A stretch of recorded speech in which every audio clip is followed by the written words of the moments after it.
You know what's better than floating balls? Just about anything, I reckon, you little goober.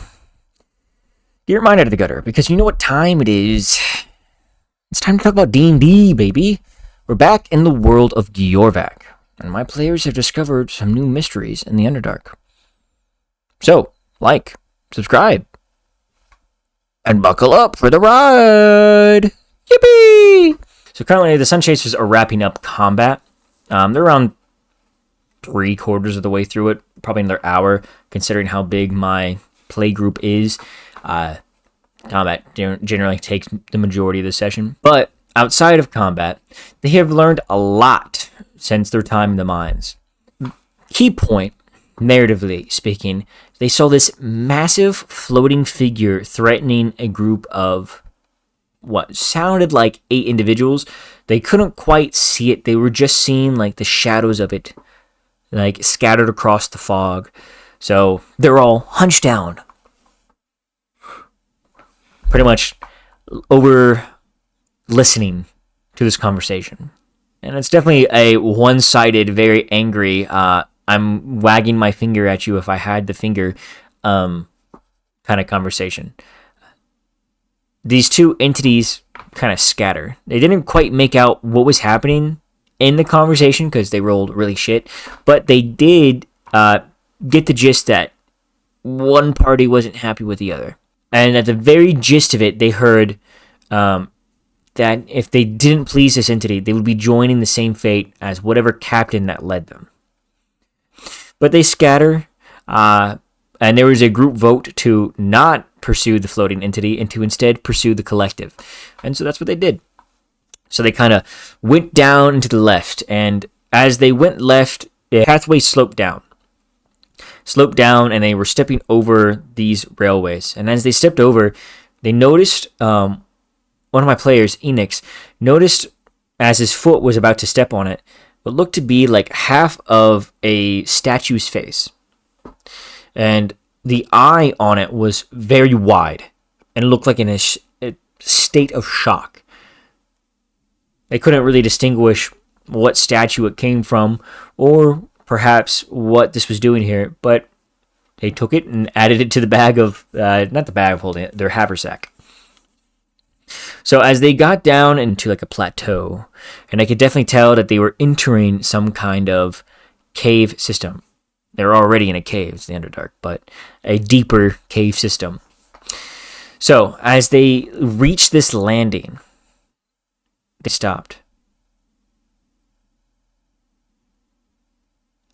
A very exhausted voice rings out. And some sniffing. I smell you. Again, a mad dash in the direction. Heavy footfalls. Boom, boom, boom, boom, boom, boom. And then a loud metal bang as this rock explodes from a corner of the room. The party hides against like the edges of this room, trying to not make themselves seen. They wait for a second. 2. Something wooden sounds like it explodes across the room, and enraged yelling thrashes out in the chamber. When I get my hands on you, Zara, I'll rip out your intestines and wear them around my neck. Again, more loud screaming as more loud bangs fill this chamber. Heavy will be your debt for summoning me. Sniffs the air again. You may have taken my eyes, but I can still smell you. Another loud metal clang fills the room. More yelling, intense. The party continues to like skirt their way out of the sides of this chamber, as trying to stay as far away from whatever entity is currently pissed off in this chamber. Your life is mine, Zara. It's only a matter of time. Come out. The party slinks their way across the edges still. And eventually, noise begins to subside. The footfalls begin to quiet. And the metal clangs begin to disperse as they get further and further away from it. And ultimately, they hear a different set of footfalls. And this time, it's not the sound of metal hitting stone in an enraged stupor. Sounds like footfalls with metal, armored.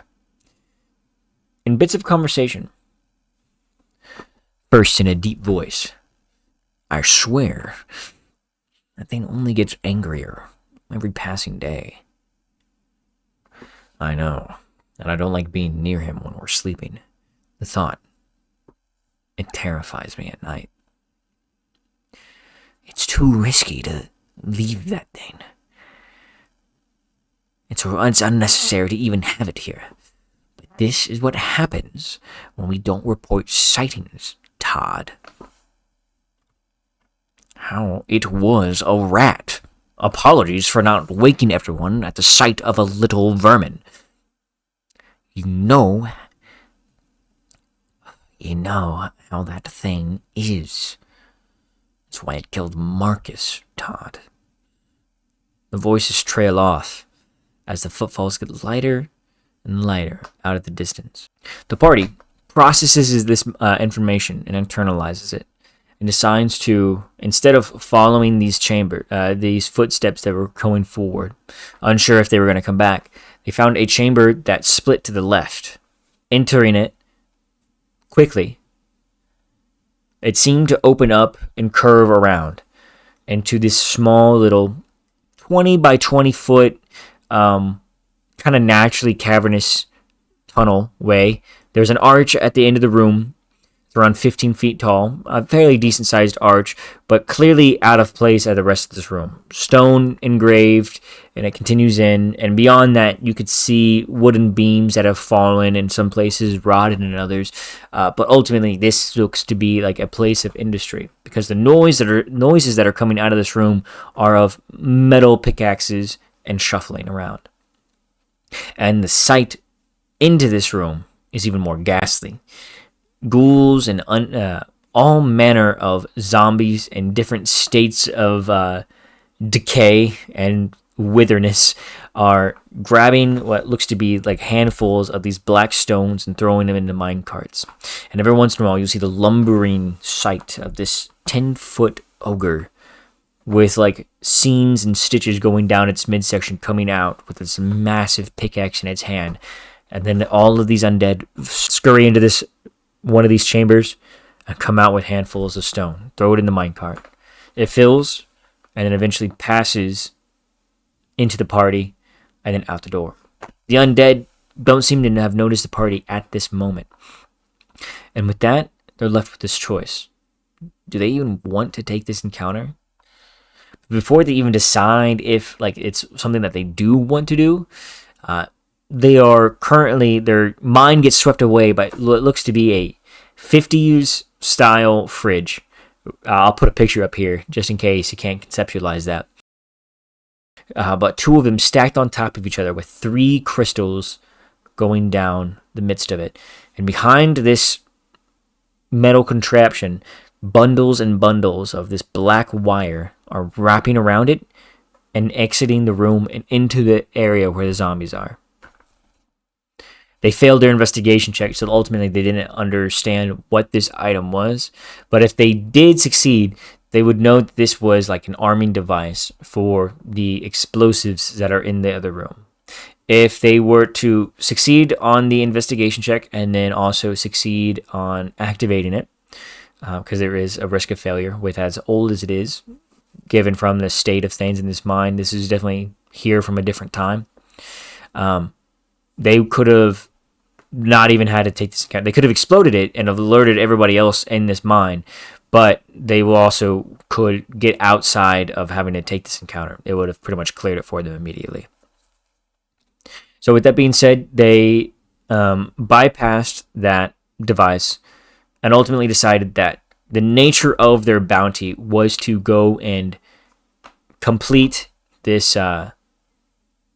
The nature of their bounty was ultimately to clear the mine of the infestation, the undead, and to get rid of the source as to what's bringing these undead to the mine, so that way it could resume operations. Deciding that with that being the context, they decided to take the encounter. And with that, it began. 3 of these ogre zombies exited these chambers and began lumbering their way towards them, and a horde of 12 zombies, just normal size, came out. It's generally a medium encounter for them. It's nothing too crazy that they can't handle. It's just a lot of bodies. The coolest part about the encounter is definitely I like the undead fortitude, where it's pretty much if it's something an attack will drop into 0, you take 5 plus whatever the attack is, and I roll a d20, and I see if they get to come back. They came back quite a bit. I loved it. It was really cool narratively. The monk hated it, but it was really cool. Ultimately, I think this session, if we're going into segueing into like DM thoughts, this session has a lot of narrative implications, especially for the story, knowing what like I've set up and what is in this general area. This dungeon not only is there for them to level up, technically it is side content, but the narrative implications for this story or the story arc that they are on, it's kind of really cool. There's a lot that they can go and find, and a lot of individuals they can go and talk to, and like depending on who, like what happens in this encounter, what gets alerted, ultimately what transpires, a lot of it can change the story of what's going to happen later on a lot. Because I've been working on something that I've been working on for DM prepping, especially for next session, is I've been building my portfolio for college and for my career beyond that. I'm going right now. I'm getting ready to start my degree for like media arts and sciences with a specialization in like game development. So I'm trying to like take whatever characters I make for Dungeons and Dragons or combat encounters or lore for my world or like villains and things like that, and I'm kind of stuffing them into my portfolio and then trying to make it look presentable. I would like to be. I think a lot of the D&D stuff transfers over to the games industry, so I'm just trying to get a start on it early. But what I've been doing is I have this template for like that ChatGPT gave me for like what they generally like what a professional studio does for game characters for their games, and I've been kind of throwing it on. I'll throw it up on the screen somewhere.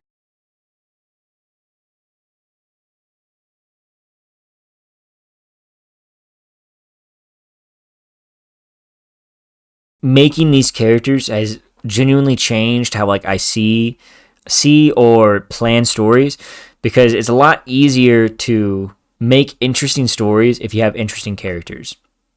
Who would have thought? I know.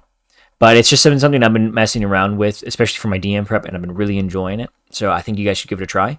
Other things that I think are interesting is depending on how quickly they wrap this up and if they get entangled into another combat, moving back to the game, of course, there's a lot of different areas in which they can venture into. So depending on what else they find in this mine, it could completely change or add new story arcs as well, which is the beauty of D&D. But ultimately, that was this session. If I had to guess what's going to happen next week, I think they're going to get third-partied in this combat. I think based on what I know, what traps are in this room, I think they're going to get third-partied and either captured or have to run away. Or potentially keep getting third-partied until they either wipe or they have to run away. I think that's more likely, as in they're going to get third-partied, they'll wrap up that counter, be really hurt, and then run away deeper into the mine, which is pretty dangerous territory. That's what I'm expecting to happen, but ultimately, we'll see. But with that being said, I really appreciate you guys for stopping in. Come back next time. Probably next Sunday, I will give you guys an update on what's going on. Probably next Sunday, we'll play. I'll record my session recap, and I'll let you guys know where they take off next. Thanks for watching. Go create something. Bye-bye!